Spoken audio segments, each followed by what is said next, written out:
Hey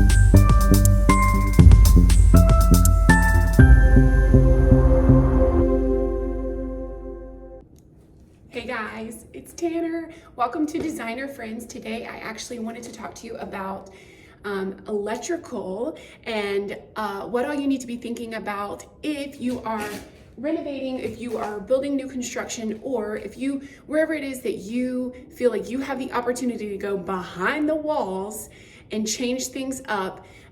Things that you want to be thinking about. So we're at a project right now. We just did the electrical takeoff with the electricians, and now we are coming back to just kind of mark certain things, confirm certain things before they actually start placing boxes today. So the one thing I wanted to tell you was it's important, go ahead and before you even start thinking about your light fixtures or where your electrical goes or anything, have a plan, have a layout, even if you sketch it, and just mark and indicate where you're gonna have a hanging fixture, something pretty, a statement piece, an accent piece, or where you're gonna have just kind of can lighting, just, ambient lighting. And then where are you gonna need task lighting? So go ahead and kind of indicate those things on your floor plan just so you can see symmetrically or balance-wise how it's gonna play out. And then the other thing is, you're gonna go ahead and give yourself a shopping list for what you need, 3 pendants, and you're gonna be able to kind of see and create your own, like I said, selections list from what you need to shop for from that. But also it's gonna be a good idea to have something for you and the electrician or the contractor to walk through and visually see, like, okay, this is what I was thinking I would have sconces here because I'm going to actually think about doing bookcases on either side eventually. It doesn't have to be like, the lighting means, everything in there is going to be exactly how you want it. But again, this is behind the walls. So even if you plan on doing something down the road, think about that beforehand. Is there a gallery light where you're going to want to highlight a picture of art?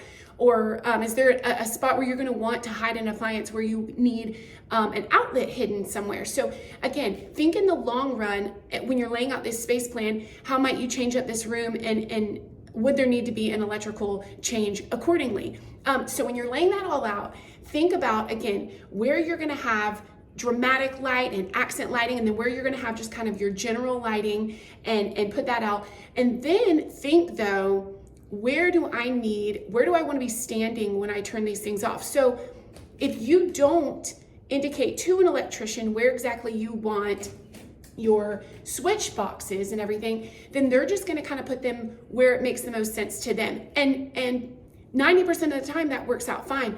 But you may have had a really great idea for this one wall in your walk-in pantry, and all of a sudden they put the light there, and now you can't put that shelf thing that you were considering. Or, maybe you were thinking about doing a bed on one wall, but now they put the switch in the bedroom on a wall that doesn't make sense for if you were going to put the bed there. And so I want you guys to think about what they do is they'll go ahead and go through and just loop it all out. So behind me is actually going to be a bathroom. We don't know exactly where we're going to need to set the vanities, the height yet, until we get the cabinetry in, until we pick out our mirrors and everything like that. And then what they'll do is they'll just pull, they have so much looped through that they can really pull from any area when it's time for us to say, all right, this is the location. So all this looped wire is so that we are not stuck specifically to a space.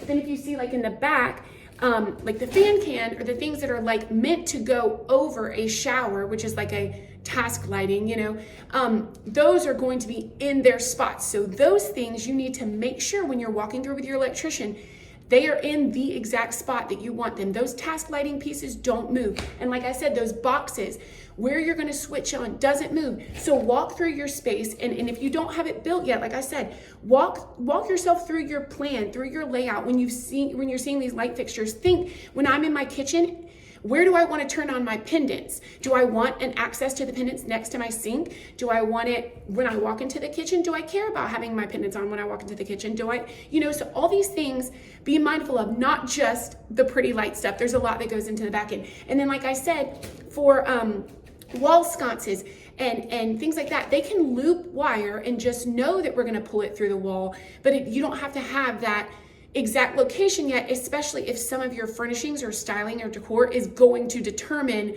where that needs to be. So, you're not necessarily locked into everything with the electrician, but it is definitely imperative that you are there walking through with them and imagining yourself, where do I want to flip on the lights?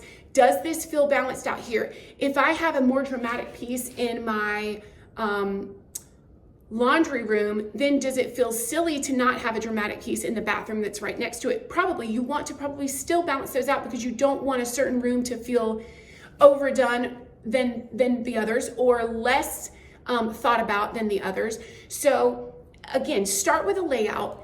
Put where you think you're going to have drop fixtures versus wall fixtures versus just recessed fixtures, and see how it balances all out. And then you've got your shopping list, right? Then when you walk through with your electrician, go through that list, see if he has anything to say, like, hey, those, you may not want pendants there because the drop height is going to interfere with something. They may say something, and listen to that professional because that's their lane. But again, this is so you guys are all knowing that you're at the same end goal, right? You're all moving towards the same picture at the end, however they get there, because you don't know what goes on with the electrician stuff, but all you know is, I want to watch TV right here and I want sconces on either side, right? Or all I know is I'm going to have 2 big vanities and I want vanity lights on top. So they will tell you, I need to know this now, or I can loop it through. So again, there's still wiggle room within electrical, but there are some things that you need to know beforehand, and do not just assume that your electrician is gonna put it where you would be thinking to put it. And even things like heights of exterior sconces. You may have been thinking, I'm gonna get a big lantern for outside my door. Well, then that box needs to be hung a lot higher.